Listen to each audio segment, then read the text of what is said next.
Hi everyone, welcome back to my channel. कैसे हो आप सभी? आई विश आप लोग बहुत अच्छे होंगे। Good morning guys. मॉर्निंग के हो रहे हैं 2:38 और मैं नहाकर आ गई हूँ। मैंने सारा घर का काम कर लिया, फिर खाना रेडी किया जो मुझे ले जाना था और अपना भोग प्रसाद भी रेडी कर लिया और खुद भी हो गई रेडी। और टाइम हो रहा है 4:35 मॉर्निंग के और मेरा सबसे लास्ट काम रह जाता है नेल पेंट लगाना, तो जल्दी से मैंने वो लगाई और उसको ड्राई किया। सबसे बाद का हमेशा यही काम रहता है मेरा। और फिर मैंने यहाँ पर अपने बच्चों को दिखाया, ये मेरे दोनों भतीजे हैं और ये भी हमारे साथ जा रहे हैं और मेरे हस्बैंड भी देखिए रेडी हो गए हैं यहाँ पर। तो सब लोग रेडी हो गए हैं और निकलने की तैयारी हो रही हैं। और ये रहा मेरा कुछ फाइनल लुक। ये मेरा सूट कैसा लग रहा है कमेंट में ज़रूर बताना। इसका फ्लेयर बहुत ज़्यादा अच्छा है और 4:50 हो रहे होंगे, हम घर से चल दिए थे और आप देख सकते हो थोड़ी सी नाइट सी हो रखी है और अब हो गई हल्की हल्की सी मॉर्निंग और इतना सुकून मिल रहा था। सुबह की इतनी अच्छी हवा लग रही थी, बहुत अच्छा लग रहा था। पूरे रास्ते हम भजन वगैरह करते गए और ये वाला भजन मेरा फेवरेट है। आप अगर समझ पा रहे हो लिपसिंग से तो कमेंट में ज़रूर बताना कि मेरा कौन सा भजन मैं गा रही हूँ। और मेरा बहुत ज़्यादा अच्छा लगता है मुझे वाला भजन, जो कि सुन के इतना सुकून मिलता है। और फिर हम यहाँ थोड़ा सा गाड़ी खड़ी कर ली थी थोड़ा आराम करने के लिए, क्योंकि ड्राइव करते करते हस्बैंड मेरे थोड़ा थक गए थे तो उन्होंने कहा थोड़ा सा आराम कर लो। खड़े हो गए थे हम लोग और फिर हम चल दिए अपनी मंजिल की तरफ। और सफ़र थोड़ा लंबा था तो इसलिए आराम करते करते गए। और यहाँ पर हम लोग खड़े हो गए थे, भाभी ने हमारी चाय भेज दी थी बच्चों के हाथ, तो हम लोग यहाँ पर खड़े होकर हमने चाय पी, बिस्किट नमकीन को एंजॉय किया। इतनी मस्ती कर रहे थे, यहाँ पर हमारा हंसी मजाक चल रहा था। ये हमारा भतीजा सबसे बड़ा है परिवार में, हमारे जब भी शादी होगी तो इसी की ही होगी। तो बस हम लोग पूछ रहे थे कि कैसी लड़की चाहिए और वहाँ पर बहुत सारी लड़कियाँ थीं, तो हम लोग कह रहे थे ऐसी चलेगी ऐसी चलेगी, ऐसे हम लोग मजाक कर रहे थे। चाचा चाची हैं आखिर, तो थोड़ा बहुत मजाक बच्चों से अपने कर लेते हैं। और फिर उसके बाद हम लोग चल दिए थे और यहाँ पर देखिए हम टॉफ़ी खा रहे हैं अपना, थोड़ा बहुत हम लोग ले गए थे रास्ते में, खाते पीते मस्ती करते गाते भजन चलते गए और अपना सफ़र एंजॉय करते गए। और काफ़ी ज़्यादा अच्छा लग रहा था, क्योंकि 1 से 2 लोग जाते हैं, 2 से 4 जाते हैं तो सफ़र में और ज़्यादा आनंद आता है। इसलिए हम बच्चों को भी ले गए थे अपने, कि हमें काफ़ी ज़्यादा अच्छा लगेगा सब लोग साथ में जाएंगे।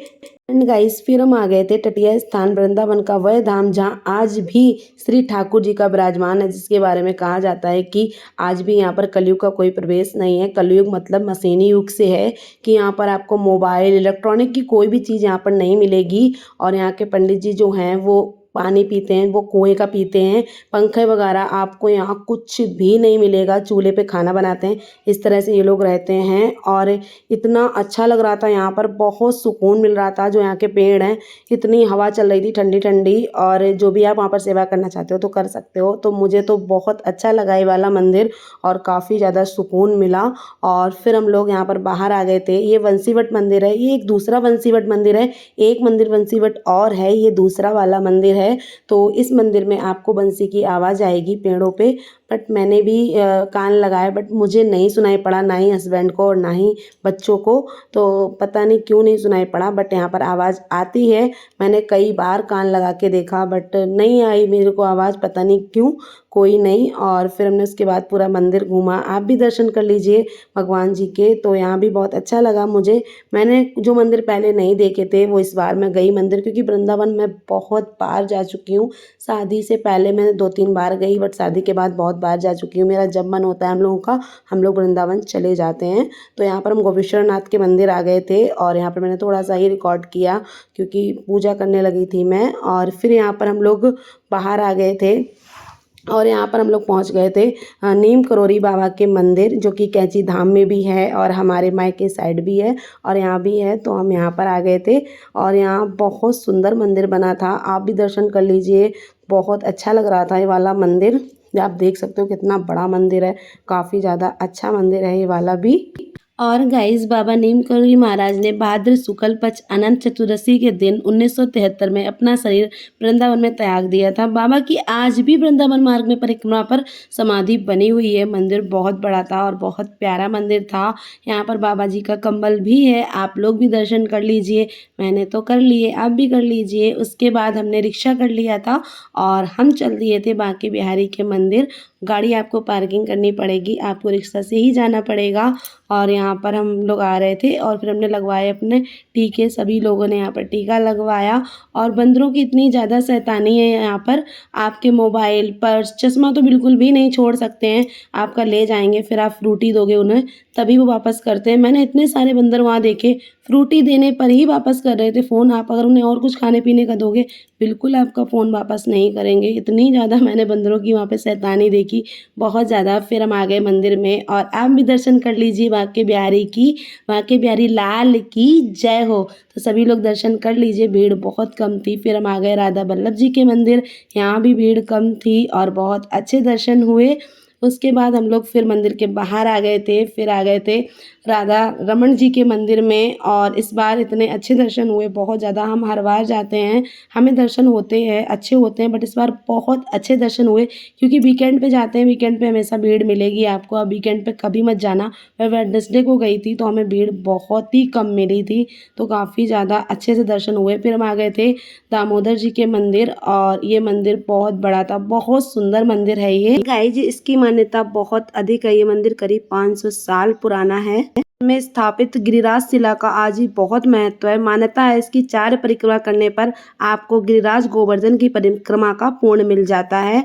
और हमने परिक्रमा करी जल्दी जल्दी से, फटाफट से। उसके बाद हम आ गए रंगनाथ मंदिर में और ये मंदिर बहुत बड़ा है, आपको चलते चलते आपके पैर दुख जाएंगे। बहुत ही मंदिर इतना बड़ा था, इतना बड़ा था, बहुत ज़्यादा। मेरे तो पैरों की हालत बुरी हो गई थी। और यहाँ पर आपको टिकट वगैरह लेनी पड़ती हैं, वो हमने ली और अपनी झांकियाँ देखी। झांकियाँ देखने के बाद बहुत सारी झांकी थी यहाँ पे और आपको 30 रुपए की पर पर्सन टिकट थी यहाँ पे, जो मैंने ली।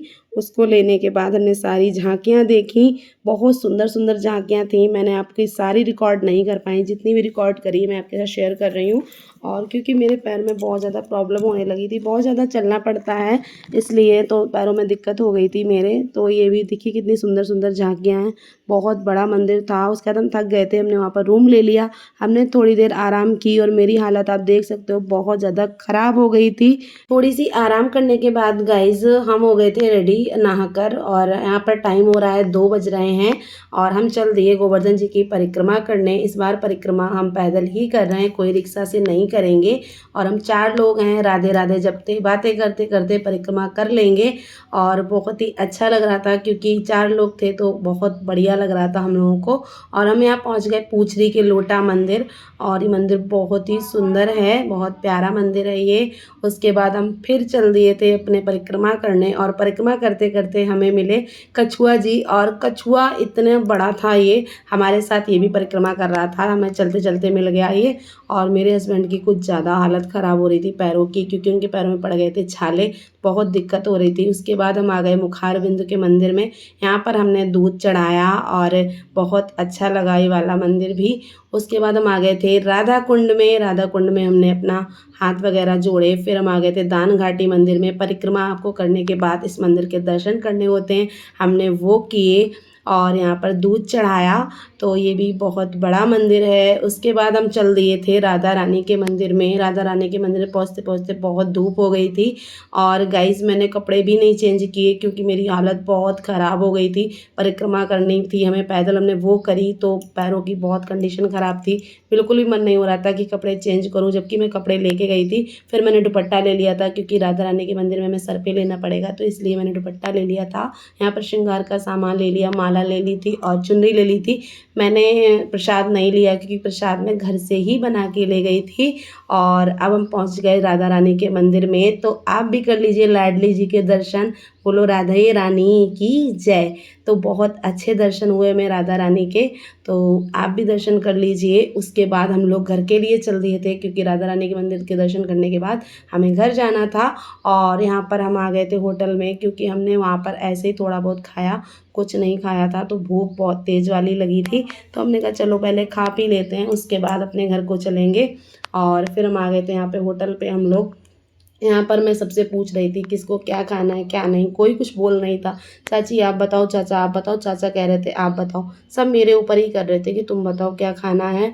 फिर मैंने कहा चलो ये मंगा लेते हैं। फिर हमने मंगाया शाही पनीर और रोटी एंड ये चटनी वगैरह थी, तो हमने वो खाया। उसके बाद हम फिर अपने घर को चल दिए। और गाइज़ मेरा ब्लॉग अगर आपको अच्छा लगा हो तो लाइक कर देना, मेरे चैनल पे नए हो तो सब्सक्राइब कर देना। थैंक्स फॉर वॉचिंग और अपना प्यार और सपोर्ट बनाए रखना। बाय।